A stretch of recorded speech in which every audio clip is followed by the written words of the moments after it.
வணக்கம். இன்னைக்கு நாம ஒரு ரொம்ப விசேஷமான நூல்ல இருந்து சில முக்கியமான விஷயங்கள ஆழமா பார்க்க போறோம். தர்ம சக்கரம் மீண்டும் சுழலும் அப்படிங்கிற இந்த நூல். இது கௌதம புத்தரோட வஜ்ரச்சேடிகா பிரக்ஞா பார்மித சூத்திரம். கொஞ்சம் பெரிய பேரா இருந்தாலும் அதோட ஒரு அத்தியாயத்துக்கான விரிவான விளக்கம். ஆமா, உள்ள இருக்கிற கருத்துக்கள் ரொம்ப ரொம்ப சக்தி வாய்ந்தது. குறிப்பா பாத்தீங்கன்னா, புத்தர் அவரோட ஒரு பெரிய சீடர் சுபூதி அவர்கள் கிட்ட பேசுற சில இடங்கள நம்ம கவனிக்க போறோம். அதாவது எப்படி கேட்கணும், எப்படி கொடுக்கணும், ஒரு உண்மையான புத்தரை எப்படி புரிஞ்சுக்கணும்னு அவர் சொல்ற விதம். அதுவும் சுபூதி மாதிரி ஒரு உயர்நிலை சீடர் கிட்ட பேசும்போது, அதுல நிறைய ஆச்சரியமான விஷயங்கள் இருக்கு. ஆமாமா, இந்த உரையாடல் ரொம்ப முக்கியமானது. ஏன்னா, புத்தர் இங்க சாதாரணமா யார்கிட்டயும் பேசல. அவர் பேசுறது சுபூதி கிட்ட. அவர் ஒரு போதிசத்வர். ம். அதாவது ஞானம் அடைஞ்சு மத்த எல்லாரும் ஞானம் அடையணும்னு நினைக்கிற ஒரு பெரிய நிலை. புத்த நிலைக்கு ரொம்ப பக்கத்துல இருக்கிறவர். அதனால இங்க சொல்ற ஒவ்வொரு சாதாரண வார்த்தைக்கு பின்னாலயும் ரொம்ப ஆழமான அர்த்தங்கள் இருக்கு. அதத்தான் நம்ம இன்னைக்கு கொஞ்சம் விலாவரியா பார்க்கலாம். சரியா சொன்னீங்க. நம்ம நோக்கம் என்னன்னா, இந்த கிட்டத்தட்ட 2500 வருஷம் பழமையான இந்த வார்த்தைகளுக்குள்ள ஒளிஞ்சிருக்கிற அந்த உண்மைகள, அதோட பல அடுக்குகள பார்க்கறது. அத விட முக்கியமா, அன்னைக்கு சொன்ன அந்த ஞானம், இன்னைக்கு உங்களுக்கு உங்க ஆன்மீக பயணத்துக்கு எப்படி உதவுது, எப்படி பொருந்துதுன்னு புரிஞ்சுக்கிறது தான். வாங்க உள்ள போலாம். உரையாடலோட ஆரம்பத்திலேயே புத்தர் சுபுதி கிட்ட சொல்றாரு, "ஆகவே சுபுதி, நன்றாக கவனித்துக் கேள்" அப்படின்னு. இது முதல் தடவை கேட்கும்போது கொஞ்சம் வித்தியாசமா இல்ல? சுபுதியே பெரிய ஞானி. புத்த நிலைக்கு ரொம்ப பக்கத்துல இருக்காரு. அவர்கிட்ட போயி நாம ஒரு சின்ன பையன்கிட்ட சொல்ற மாதிரி கவனமா கேளுன்னு சொல்றது. எதுக்கு? நம்ம மாதிரி மனச அலைபாயறவங்களுக்கு தான் அப்படி சொல்லணும். இது ரொம்ப ரொம்ப நுட்பமான ஒரு கேள்விங்க. சாதாரணமா ஒருத்தர பார்த்து நல்லா கேளு அப்படின்னு சொன்னா அதோட அர்த்தம் என்ன?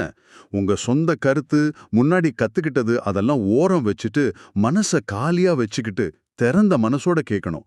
ஒரு சுவாரஸ்யமான விஷயம் சொல்றேன் கேளுங்க. லத்தீன்ல ஒபீடியன்ஸ்னு ஒரு வார்த்தை இருக்கு. கீழ்ப்படிதல்னு அர்த்தம். ஆனா அதோட மூல வார்த்தை ஒபிடேர். அதோட உண்மையான அர்த்தம் முழுமையா கேட்கறது. ஓ, அப்படியா? ஆமா. நீங்க ஒன்ன முழுசா கேட்டுட்டீங்கன்னா, அதோட உண்மை உங்கள தொட்டுட்டா, நீங்க தானா அதுக்கு கீழ்ப்படிவீங்க. முயற்சி தேவையில்ல. உண்மைக்கு அந்த சக்தி இருக்கு. ஆனா இங்க சுபூதியோட நிலைமை பாத்தீங்கன்னா, அது வேற. சாதாரண மனுஷங்களுக்கு உடம்பு இங்க இருக்கும், ஆனா மனசு எங்கேயோ அலையும். கேட்ட மாதிரி இருக்கும், ஆனா கேட்டிருக்க மாட்டோம். ம். சுபோதிக்கு எப்படின்னா, அவரோட ஆன்மா நல்லா விழிச்சிருக்கும். புத்தர் சொல்றத கேட்க தயாரா இருக்கும். ஆனா, அந்த ஞானத்தோட உயர்நிலையில இந்த உடல் மேல, வெளி உலகம் மேல இருக்கிற பற்று ரொம்ப கம்மியா இருக்கும். அவர் இயல்பாவே உள்ளுக்குள்ள ஒரு அமைதியில, ஒரு ஆனந்தத்துல மூழ்கி இருக்கலாம். கிட்டத்தட்ட உடம்ப விட்டு விலகி, அந்த உள் உலகத்திலேயே இருக்கலாம். ஓஹோ! அதனால புத்தர், உடம்பையும் இங்க கொண்டு வா, மனச மட்டும் இல்ல, முழுசா இந்த உலகத்துல நின்னு கேளுன்னு சொல்ற மாதிரி இருக்குது. அப்போ சாதாரணமா கவனின்னு சொல்றது சிதற மனச ஒண்ணு சேர்க்கறதுக்கு. ஆனா சுபோதிக்கு சொல்றது உள்ளே இருக்கிற அமைதியில இருந்து கொஞ்சம் வெளி உலக கவனத்துக்கு வான்னு சொல்ற மாதிரி. எவ்ளோ வித்தியாசம் பாருங்க. அதேதான். சரியா புடிச்சிட்டீங்க. இன்னும் சொல்லப்போனா, சாதாரண மனுஷங்க தியானம் பண்ண, உள்ள போக ரொம்ப முயற்சி பண்ணணும். ஆனா சுபுதி மாதிரி ஆளுங்க, அந்த உள் சந்தோஷத்துல, அந்த ஒரு உள் போதையில இயல்பாவே இருப்பாங்க. ம். அவங்க முயற்சி பண்ணாதான் வெளியில, அதாவது புத்தர் சொல்றத முழுசா கவனிக்க முடியும். ம். அதனால புத்தர் கொஞ்சம் கவனமா இரு, அந்த உள்லைப்புல இருந்து கொஞ்சம் வெளிய வா. நான் இப்ப சொல்லப் போறது ரொம்ப முக்கியம், அத கேளு அப்படின்னு கூப்பிடுற மாரி கூட எடுத்துக்கலாம். ஆஹா! ஒரே வார்த்தை தான். ஆனா யாருக்கு எப்ப சொல்றோங்கிறத பொறுத்து அர்த்தமே மாறுது. இத மேலோட்டமா படிச்சா கண்டிப்பா புரியாது. சரி, அடுத்த கேள்வி. புத்தர் இந்த அறிவுரைய ஆகவேன்னு ஆரம்பிக்கிறாரு. ம். ஆகவே சுபோதி, நன்றாக கவனித்துக் கேள். ஆ. ஆனா இதுக்கு முன்னாடி எந்த ஒரு காரணமோ, விவாதமோ இல்லையே. பின்னையே இந்த ஆகவே, இது எது குறிக்குது? இதுவும் புத்தரோட போதனையோட ஆழத்தை காட்டுது பாருங்க. இந்த ஆகவே அப்படிங்கிறது வெளியில பேசின வார்த்தையோ தர்க்கத்தையோ சார்ந்து வரல. இது சுபூதியோட உள்ளுக்குள்ள. ஒருவேளை அவருக்கே சரியா தெரியாம கூட இருந்திருக்கலாம். அப்படி ஒரு சின்ன கேள்வி, ஒரு தேவை, ஒரு எண்ணம் அத குறிக்குது. அப்படியா? ஆமா, புத்தர் மாதிரி குருமார்கள் வெறும் வாயால கேக்குற கேள்விக்கு மட்டும் பதில் சொல்ல மாட்டாங்க. அவங்க சீடர்களோட மனசுக்குள்ள கேட்காம இருக்கிற கேள்விக்கும் அவங்க உணர்ற ஒரு தேவைக்கும் கூட பதில் சொல்லுவாங்க. இந்த ஆகவேங்கிறது அப்படி ஒரு உள் நிகழ்வுக்கான பதிலா அடுத்து வரப்போற விளக்கத்துக்கான ஒரு முன்னுரை மாதிரி. ரொம்ப ஆச்சரியமா இருக்கு. அப்போ சுபூதியோட மனசுல அப்படி என்ன எண்ணம் இருந்திருக்கலாம்? அந்த ஆகவே எதுக்கு பதிலா வருது? புத்தர் சொல்றாரா அத? ஆமா, அத தொடர்ந்து சொல்றாரு. அவர் சொல்றாரு, ஏன்னா ஒரு போதிசத்துவர் பரிசு கொடுக்கும்போது அவர் எதையும் சார்ந்திருக்க கூடாது, எந்த ஒரு பொருளோட ஆதரவையும் நாடக்கூடாது. இன்னும் சொல்றாரு, அந்த மகாஜீவன் போதிசத்துவர் பரிசு கொடுக்கும்போது எந்த ஒரு அடையாளம், குறிக்கோள் இருக்கிற எண்ணத்தோட கொடுக்கக்கூடாது. இதுதான் அந்த ஆகவேக்கு பதில். ம். இது சுபூதியோட மனசுல ரொம்ப ரொம்ப மெல்லிசா ஒரு எண்ணம் வந்திருக்கலாம், அதுக்கு தொடர்பா இருக்கலாம். புத்தர் இதுக்கு முன்னாடி தம்ம தானம் தான் தானத்திலேயே பெருசுன்னு சொல்லியிருக்காரு. ஞானத்தை பகிர்ந்துக்கிறது. ஆமா. அதை கேட்ட சுபூதி மனசுல, ஆஹா, நான் அடைஞ்ச இந்த ஞானத்தை, இந்த தம்மத்தை மத்தவங்களுக்கு கொடுத்தா எனக்கு எவ்வளோ புண்ணியம் கிடைக்கும் அப்படின்னு ஒரு எண்ணத்தோட ரொம்ப சின்ன ஆள வந்திருக்கலாம். இது தப்பில்ல, சுவாபாவிகம்தான். ஆனா அந்த நிலைமைக்கு இது ஒரு தடையா இருக்கலாம். புத்தர் அந்த சின்ன அலைய உணர்ந்துதான் ஆகவே கேளுன்னு ஆரம்பிச்சு உண்மையான கொடை எப்படி இருக்கணும்னு சொல்றாரு. உண்மையான கொடைங்கிறது எந்த விதமான பிரதிபலனையும் எதிர்பார்க்காம செய்யணும். சரி. இத கொடுத்தா எனக்கு புண்ணியம், புகழ், ஸ்வர்க்கம் கிடைக்கும், இல்ல ஞானம் சீக்கிரம் கிடைக்கும், இந்த மாதிரி எந்த ஒரு உள்நோக்கமும் இருக்கவே கூடாது. அப்படி ஒரு நோக்கம் சின்னதா இருந்தா கூட வந்துட்டா அது கொடை இல்ல. அது ஒரு வியாபாரம் மாதிரி, ஒரு கொடுக்கல் வாங்கல். ஞானம்ங்கிறது நம்ம கிட்ட நிறைஞ்சு வழியறதால மத்தவங்களும் அதனால சந்தோஷப்படணுங்கிற ஒரு தூய கருணையால, ஒரு சந்தோஷத்தால மட்டும்தான் கொடுக்கணும். இது நம்ம சாதாரண வாழ்க்கையில கூட சில நேரம் ஃபீல் பண்றோமே. எதையாவது எதிர்பார்த்து செஞ்சா ஒரு கணக்கு இருக்கும். ஆனா எதையும் எதிர்பார்க்காம ஒரு உதவி செஞ்சா, இல்ல ஒரு பரிசு கொடுத்தா, அதுல கிடைக்கிற ஒரு திருப்தியே தனி. அந்த எதிர்பார்ப்பு இல்லாம இருக்கிறது ஒரு மாதிரி ரிலீஃபா இருக்கு. ம் மிக சரியா சொன்னீங்க. புத்தர் இதை இன்னும் அழகா சொல்றாரு. தண்ணி நிறைஞ்ச மேகம் எப்படி எந்த எதிர்பார்ப்பும் இல்லாம மழையை பெய்யுதோ, பூமி அதை எப்படி இயல்பா ஏத்துக்குதோ அப்படி இருக்கணுங்கிறாரு. மழையை பெஞ்சதுக்கு அப்புறம் மேகம் பாரம் குறைஞ்சு லேசாகி பூமிக்கு நன்றி சொல்ற மாதிரி ஒரு மனநிலை அது. கொடுக்கிறவர் வாங்குறவர் கொடுக்கிற பொருள்னு எந்த வித்தியாசமும் அங்க இல்ல. எல்லாம் ஒண்ணுதான், ஒரே நிகழ்வு. ம். உங்க இடது கையிலிருந்து வலது கைக்கு பரிசு கொடுக்குற மாதிரி இயல்பா நான் கொடுக்குறேனே நினைக்காம நடக்கணும். ஆனா இங்க ஒரு சின்ன முரண்பாடு மாதிரி தெரியுதே. புத்தர் அடுத்து என்ன சொல்றாருன்னா, எந்த அடையாளத்தோட எண்ணமும் இல்லாம கொடுக்கிற போதிசத்துவரோட புண்ணிய குவியல் அளவிட முடியாததுன்னு சொல்றாரு. புண்ணியம் கிடைக்கும்னு அவரே சொல்றாரு. ஆனா புண்ணியத்தை நினைக்காம கொடுக்கணும்னு சொல்றாரு. இது எப்படி? இதுதான் பௌத்த தத்துவத்தோட, குறிப்பா மகாயான பாதையோட ரொம்ப உயர்நிலையில இருக்கிற ஒரு நுட்பமான லாஜிக். நீங்க புண்ணியத்தை எதிர்பார்க்காதப்பதான் அதோட பலன் அளவிட முடியாததா, எல்லை இல்லாததா இருக்கும். ஓஹோ. நீங்க அத கணக்கு போட்டு இவ்ளோ செஞ்சா இவ்ளோ புண்ணியம்னு மனசுக்குள்ள கணக்கு போட்டீங்கன்னா அந்த எதிர்பார்ப்பே அதோட எல்லை இல்லாத தன்மையை குறைச்சிடும். ஒருவேளை புண்ணியம் கிடைக்கலாம், ஆனா அது கம்மியா இருக்கும். இது இயேசு சொன்ன கேளுங்கள் கொடுக்கப்படும், தேடுங்கள் கண்டடைவீர்கள். இதுக்கு கொஞ்சம் ஆப்போசிட்டா தெரியலாம். ஆனா இயேசு பொதுவா மக்கள்கிட்ட பேசினாரு, தேடல் ஆரம்பிக்கிறவங்கள்ட்ட பேசினாரு. புத்தரோ இங்க ரொம்ப உயர்நிலையில இருக்கிற நான்கிற எண்ணத்தையே அழிக்க பார்க்கிற சுபூதி கிட்ட பேசுறாரு. இந்த நிலையில புண்ணியத்தை எதிர்பார்க்கறது கூட ஒருவித பற்றுதல், ஒரு தடையாயிடும். எதிர்பார்ப்பு இல்லாதப்பதான் எல்லாமே இருக்கு. புரியுது புரியுது.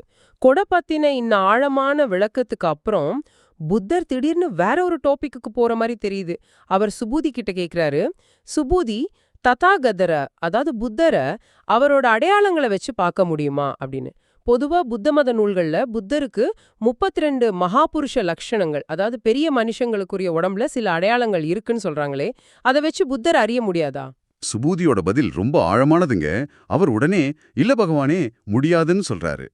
அதுக்கு காரணமா அவர் என்ன சொல்றாருன்னா, ஏன்னா ததாகதர் சொன்ன அடையாளங்கள்ங்கிறதே உண்மையில அடையாளங்கள் இல்லாத ஒரு உடைமை, no possession of no signs அப்படின்னு சொல்றாரு. இது கொஞ்சம் புரிஞ்சிக்க கஷ்டமான பதில்தான். ம். புத்தரே இது இன்னும் தெளிவுபடுத்துறாரு. எங்கெல்லாம் அடையாளங்களோட உடைமை இருக்கோ அங்க ஏமாத்து வேலை இருக்கு. எங்கெல்லாம் அடையாளங்கள் இல்லாத உடைமை இல்லையோ அங்கு ஏமாத்து வேலை இல்ல. அதனால ததாகதர அடையாளங்கள் இல்லாததிலிருந்து அடையாளங்களா பார்க்கணும். இதோட சாரம் என்னன்னா, உண்மையான புத்தர் எந்த அடையாளத்தையும், அந்த 32 லட்சணங்கள் உட்பட, ஏன் தான் அடைஞ்ச புத்தத்தன்மையை கூட இது என்னோடதுன்னு சொந்தம் கொண்டாட மாட்டாரு. அப்படியா? ஆமா, இது நான், இது என்னோடதுன்னு உரிமை கோரும் போதே அங்க ஒரு நான்கிற எண்ணம், ஒரு மாய வந்துருது. அதுவே ஒரு ஏமாத்து வேலைங்கிறார் புத்தர். இன்னொன்னு, சில வெளிப்படையான அடையாளங்களை, உதாரணத்துக்கு ரொம்ப அமைதியான மூச்சு, அசையாம தியானத்துல இருக்கிறது, இதெல்லாம் கடுமையான யோகா பயிற்சி மூலமா யார் வேணா நக்கல் செய்ய முடியும். ஆனா அது அவங்கள புத்தரை ஆக்காது. சரிதான். உண்மையான புத்தத்தன்மைங்கிறது இந்த வெளி அடையாளங்களுக்கு அப்பாற்பட்டது. அது எதையும் சொந்தமா வச்சுக்காத ஒரு நிலை. சரி, கொடுக்கறத பத்தியும் புண்ணியத்தை பத்தியும் பேசிட்டு இருந்த புத்தர் ஏன் திடீர்னு இந்த புத்தரோட அடையாளங்களை பத்தி கேட்கணும்? முன்னாடி சொன்னதுக்கும் இதுக்கும் என்ன தொடர்பு? இதுவும் நாம முன்னாடி பேசணுமே, சுபூதியோட உள்ளுணர்வு அதோட சம்பந்தப்பட்டதுதான். கொடை மூலமா அளவில்லாத புண்ணியம் கிடைக்கும்னு தெரிஞ்ச சுபூதியோட மனசுல, இந்த புண்ணியத்தால நானும் சீக்கிரம் புத்தராயிடுவேன், எனக்கும் அந்த 32 லட்சணங்கள் வரும் அப்படின்னு ஒரு ரொம்ப ரொம்ப சின்ன ஆசை, ஒரு விருப்பம், ஒரு எதிர்பார்ப்பு வந்திருக்கலாம். ஓஹோ. புத்த நிலையோட வெளிப்பாடா அந்த அடையாளங்களை பார்க்கிற ஒரு ஆர்வம், அந்த உள்ளுணர்வு அலைய, அந்த சின்ன பற்றுதலை உணர்ந்துதான் புத்தர் உடனே இந்த கேள்வியை கேட்டு, உண்மையான நிலைங்கிறது வெளி அடையாளத்தையோ எதையாவது உடைமையா வச்சுக்கிறதையோ சார்ந்தது இல்லைன்னு தெளிவுபடுத்துறாரு. உண்மையான ஞான நிலைங்கிறது எல்லாத்தையும் கடந்தது, எதையும் பற்றிக்காதது. இங்க சுபூதி ஒரு முக்கியமான கேள்விய கேக்குறாரு. இது நம்ம எல்லாரையும், குறிப்பா இந்த காலத்துல வாழற நம்மள நேரடியா தொடுற மாதிரி ஒரு கேள்வி. அவர் கேக்குறாரு, பகவானே, எதிர்காலத்துல இந்த நல்ல தர்மம் கொஞ்சம் கொஞ்சமா மறைய ஆரம்பிக்கிற காலத்துல, அந்த கடைசி 500 வருஷங்கள்ல இந்த சூத்திரத்தோட வார்த்தைகளை கேட்டு அதோட உண்மைய முழுசா புரிஞ்சுக்கிற ஜீவன்கள் இருப்பாங்களா அப்படின்னு. இது கேட்கும்போதே உடம்பு சிலிர்க்குது இல்லையா? சுபூதி சொல்ற அந்த கடைசி காலம், அந்த நல்ல தர்மம் வீழ்ச்சி அடையிற காலங்கிறது, புத்தர் இறந்து கிட்டத்தட்ட 2500 வருஷம் கழிஞ்ச இந்த காலத்தை தான் குறிக்குதுன்னு நிறைய பேர் சொல்றாங்க. அப்படியா சொல்றாங்க? ஆமாம், புத்தர் சுழற்றிய அந்த தர்ம சக்கரத்தோட வேகம் குறைஞ்சு கிட்டத்தட்ட நின்னு போன மாதிரி கருதப்படுற இந்த காலம், அதாவது சுபூதி அன்னைக்கே உங்கள பத்தி தான் கேட்டிருக்காரு. இந்த காலத்துல இந்த வார்த்தைகளை கேட்கிற உங்களால இதோட உண்மையை உணர முடியுமான்னு தான் அவர் கேட்டிருக்காரு. அடேப்பா. அப்போ புத்தரோட பதில் என்னவா இருந்துச்சு? நம்பிக்கை குடுக்கற மாதிரி இருந்துச்சா? புத்தரோட பதில் ரொம்ப உறுதியா, ரொம்ப நம்பிக்கை ஊட்டுற மாதிரி இருக்கு. அவர் உடனே சுபூதி அப்படி சொல்லாதங்கிறாரு. ஆமா, அந்த கடைசி காலத்திலயும் கூட இந்த சூத்திரத்தோட வார்த்தைகளை கேட்கும்போது அதோட உண்மையை ஒரு கணத்துல புரிஞ்சுக்கிற ஜீவன்கள் இருப்பாங்க, அப்பவும் போதிசத்துவர்கள் இருப்பாங்கன்னு ரொம்ப திடமா சொல்றாரு. இது எப்படி முடியும்? தர்மமே வீழ்ச்சி அடைஞ்ச காலத்துல இவ்ளோ ஆழமான விஷயங்களை புரிஞ்சுக்கிற சக்தி எப்படி இருக்கும்? அதுக்கும் புத்தர் ஒரு அற்புதமான விளக்கம் தராரு. அந்த எதிர்காலத்துல வர்ற போதிசத்துவர்கள் ஒன்னும் புதுசா அப்பு தோன்றி ஞானம் பெறவங்க இல்லையா. அவங்க ஏற்கனவே பல 100, பல 1000, பல 100,000 புத்தர்களை சந்திச்சு வணங்கி அவங்க வழிகாட்டுதல்ல புண்ணியத்துக்கான வேர்களை ரொம்ப ஆழமா நட்டவங்க. ஓஹோ. அதாவது அவங்க பல பல பிறவிகளா இந்த ஆன்மீக பாதையில தொடர்ந்து பயணம் செஞ்சு வர்றவங்க. அவங்களுக்கு இது முத தடவை இல்ல. இந்த போதனையோட வாசம் அவங்களுக்கு ஏற்கனவே தெரிஞ்சுது. அதாவது 2000 வருஷத்துக்கு முன்னாடியே புத்தர் இந்த வார்த்தைகளை கேக்குற அவரோட ஞான கண்ணால பாத்திருக்காருன்னு சொல்றீங்க. இது நம்புறதுக்கு கொஞ்சம் கஷ்டமா இருந்தாலும் கேட்கறதுக்கு ரொம்ப ஊக்கமா இருக்கு. ஆமா, புத்தர் அதை இன்னும் அழுத்தமா சொல்றாரு. அவங்க அறியப்பட்டவங்க சுபூதி, ததாகதரால அவரோட புத்த ஞானத்தால அறியப்பட்டவங்க. அவங்க காணப்பட்டவங்க சுபூதி, ததாகதரால அவரோட புத்த கஞ்ஞால காணப்பட்டவங்க. முழுமையா அறியப்பட்டவங்க சுபூதி, ததாகதரால. அவங்க எல்லாரும் அளவிட முடியாத, கணக்கிட முடியாத, ஒப்பிட முடியாத, கற்பனை செய்ய முடியாத புண்ணிய குவியலை பெறுவாங்க. இது நேரடியா உங்களை பார்த்து சொல்ற மாதிரி இல்லையா? நீங்க இப்ப பழைய ஆன்மாவா, ஏன்ஷியன்ட் ஒன், பல பிறவிகளா இந்த தேடல்ல இருக்கிறவரா இருக்கலாம். பல ஞானிகளோட புத்தரோட போதனைகளை இதுக்கு முன்னாடியே எங்கேயோ எப்பயோ கேட்டிருக்கலாம். இப்போ இந்த வார்த்தைகளை கேட்கும்போது ஒரு சின்ன புரிதல் வந்தா கூட, ஒரு சின்ன வெளிச்சம் தெரிஞ்சா கூட, அது நீங்க பல பிறவிகளா சேமிச்ச புண்ணியத்தோட செஞ்ச சாதனையோட விளைவா இருக்கலாம். உங்க பயணம் வீண் போகல, அது அங்கீகரிக்கப்பட்டிருக்குன்னு புத்தர் அன்னைக்கே சொல்லியிருக்காரு. ஆக இன்னைக்கு நாம புத்தரோட இந்த உரையாடல இருந்து நிறைய ஆச்சரியமான நுணுக்கங்களை பார்த்தோம். உயர்நிலையில இருக்கிற ஒருத்தருக்கு கேக்குறதுங்கிறதோட அர்த்தம் எப்படி மாறுது, எந்த எதிர்பார்ப்பும் இல்லாத உண்மையான கொடையோட மகத்துவம் என்ன, அப்புறம் வெளி அடையாளங்களுக்கு அப்பாற்பட்ட உண்மையான ததாகதர, உண்மையான ஞானத்தை எப்படி அறியறது, முக்கியமா காலம் கடந்தும் தர்மம் எப்படி தொடருது, 2500 வருஷத்துக்கு அப்புறமும் உங்கள மாதிரி சாதகர்கள் எப்படி உருவாகுறாங்க, அவங்க எப்படி புத்தராலே அறியப்பட்டிருக்காங்கன்னு நிறைய விஷயங்களை ஆழமா பேசணும். நிச்சயமா. குறிப்பா 2500 வருஷத்துக்கு முன்னாடியே புத்தர் உங்கள மாதிரி எதிர்கால சாதகர்களை பத்தி இவ்ளோ நம்பிக்கையோட, ஒரு அங்கீகாரத்தோட பேசினது ஒரு பெரிய விஷயம். அவங்க பல புத்தர்கள் கிட்ட ஞான வேர்களை நட்டவங்கன்னு சொன்னது நம்ம பயணத்துக்கு ஒரு தொடர்ச்சியும் ஒரு அர்த்தத்தையும் கொடுக்குது. தரும சக்கரம் 2500 வருஷத்துக்கு அப்புறம் வேகம் குறைஞ்சதாகும், அதை திரும்பவும் சுழற்ற வேண்டியதை நம்ம மாதிரி ஆளுங்கள பொறுப்புன்னோ இந்த ஊரே சொல்லாம சொல்ற மாதிரி இருக்கு. இறுதியா உங்களை யோசிக்க வைக்கிற ஒரு கேள்வியோட முடிக்கிறோம்.